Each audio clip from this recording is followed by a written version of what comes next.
Et salut tennis et bienvenue dans cette vidéo. Aujourd'hui, on va voir la gestion des relations au tennis, que ce soit avec son entraîneur, avec ses parents ou autre, par exemple avec les autres joueurs. Avant, je vous rappelle que si les vidéos vous plaisent, s'il vous plaît, cliquez sur j'aime, abonnez-vous à la chaîne, c'est gratuit. Partagez les vidéos avec vos amis et puis cliquez sur la cloche pour ne louper aucune des prochaines vidéos. C'est parti, on sait tous qu'il y a le triangle entraîneur, joueur, parents et que les relations sont pas toujours évidentes, mais il y a aussi les autres joueurs, alors que ce soit dans la même équipe, quand on est en match par équipe, il y a des tensions dans les joueurs de son équipe, ou avec les adversaires, il y a des joueurs qu'on n'aime pas, donc comment gérer les relations. Aujourd'hui, on va quand même principalement se concentrer sur les relations avec entraîneur, parents, partenaires. Les adversaires, on va laisser ça pour une autre fois. Alors il y a beaucoup de tensions, c'est pas toujours le cas, hein, mais voilà, parfois il y a des tensions, on ne sait pas comment faire. La première chose qu'il faut faire, c'est oser en parler directement à la personne. Et oui, c'est incroyable. Il y a trop de personnes qui sont dans les non-dits. Du coup, on ne dit rien à l'autre. L'autre doit deviner ce qu'on veut qu'il fasse. Et inversement, on ne comprend pas. Il y a des tensions. Donc la première chose, c'est il faut aller voir la personne et lui en parler directement. C'est la base. En fait, le plus important, c'est de connaître les rôles respectifs. Il faut que l'autre sache qu'est-ce que vous attendez de lui. Et vous devez savoir ce que l'autre attend de vous. C'est la première chose, c'est très important, c'est ce qu'on voit en préparation mentale. On doit clairement définir les rôles, c'est ce qu'il y a de plus important. Alors, ça marche pas toujours, hein. Des fois, on va voir quelqu'un et puis il veut pas nous en parler, il veut pas nous parler. Donc effectivement, ça arrive. Donc ça marche pas à chaque fois, mais voilà, ça marche beaucoup plus souvent que prévu. Il y a plein de gens qui me disent « Ah, mais de toute façon, il le sait ». Et quand il va le voir, l'autre ne le savait pas finalement.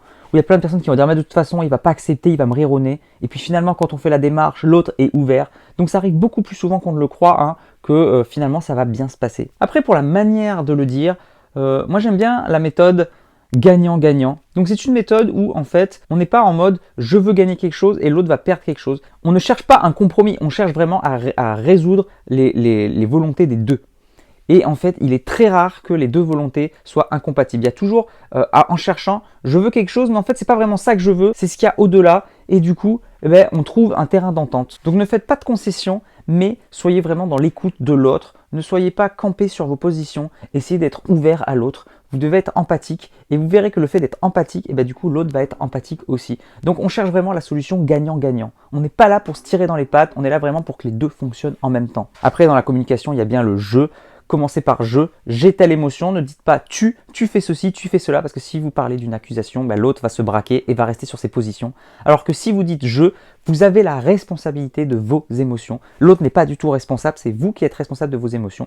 Et ensuite, une fois que vous avez montré que vous êtes responsable et que ce n'est pas la faute de l'autre, vous pouvez lui proposer une demande. J'aimerais que tu fasses ça, est-ce que tu acceptes? Et c'est là où les négociations, la communication va rentrer en jeu. Donc, commencez je, donner ses besoins, j'ai besoin de ceci, j'ai besoin de cela, et ensuite faire une demande. Il faut toujours trouver ses besoins et non pas une action concrète à faire. C'est pas je veux que tu cesses de me hurler dessus, c'est j'ai besoin de calme, j'ai besoin que tu me fasses confiance en fait. Et c'est ça le besoin qui est caché que vous devez trouver pour l'exprimer à l'autre. Et quand vous aurez trouvé ce besoin caché et que vous l'exprimerez à l'autre, l'autre va être beaucoup plus avenant pour essayer de combler votre besoin. Alors si vous lui dites je veux que tu cesses de me crier dessus, ça va pas forcément marcher du premier coup. Donc voilà pour la communication. Le rôle du préparateur mental, ce n'est jamais de se positionner. À chaque fois, je vois des entraîneurs qui viennent me voir et qui me disent bon Maurice, il faut que tu fasses entendre raison aux joueurs, là, ils se concentrent pas, il faudrait qu'ils se concentrent, donc maintenant dis-lui qu'il doit se concentrer. Et inversement, il y a des joueurs qui me disent ouais mais Maurice, il faut que tu fasses comprendre à mes parents que j'en ai marre d'eux. Nous, on n'est pas là pour se positionner, donc on est là que en tant que médiateur. Donc nous, notre rôle, c'est de faire verbaliser les gens entre eux et qui trouvent une solution entre eux. On n'est pas là pour prendre position. On peut faire le rôle du médiateur, c'est-à-dire qu'on vient, on les laisse s'exprimer et on est un peu l'arbitre de la parole, pas l'arbitre du combat, mais l'arbitre de la parole, en mode c'est à toi de parler, attends, il n'a pas fini de parler, écoute-le, naninana. Donc on peut faire le rôle du médiateur, mais en tout cas, jamais l'arbitre, voilà, final. Chacun doit réussir. Bon voilà pour les relations, je résume. Définir les rôles, exactement ce qu'on veut que l'autre fasse. Parler à la personne directement, avec une communication sincère et ouverte. Ne vous dites pas je veux que l'autre change. Essayez de trouver un terrain d'entente gagnant-gagnant grâce à la communication je. Évidemment, c'est plus difficile avec des personnes directives. Imaginons un entraîneur qui est très directif, qui ne veut écouter aucun conseil, une direction qui ne veut pas écouter non plus les besoins du joueur. Là, effectivement, c'est beaucoup plus compliqué. Et là, il faut essayer justement de trouver un médiateur. Donc soit un coach mental, mais soit quelqu'un d'autre de plus qualifié pour pouvoir vraiment gérer ce problème. Ce qui est sûr, c'est qu'il ne faut pas rester avec un problème. Si vous restez avec votre problème mon père il s'investit trop, c'est trop compliqué pour moi. Mon entraîneur il me donne aucun conseil, il est nul. Les autres joueurs ils me saoulent parce qu'il y a tel problème, etc. C'est sûr, c'est que c'est pas en restant dans son coin en faisant le truc que ça va marcher. Donc prenez le devant et allez-y. Voilà, j'espère que cette vidéo vous aura plu. Si c'est le cas, s'il vous plaît, j'ai besoin de votre feedback. Donc mettez-moi un commentaire, dites-moi ce que vous pensez de cette thématique. Et puis bien sûr, si j'ai oublié des choses, n'hésitez pas à me poser des questions, il n'y a pas de souci. Moi je vous dis à bientôt. En attendant, n'oubliez pas, allez jouer au tennis, gérez bien vos relations, c'est très important, progressez et surtout, faites-vous plaisir. Ciao. Si tu es encore là, c'est que soit tu es très motivé, et dans ce cas-là je te félicite, soit que tu aimes ce que je fais.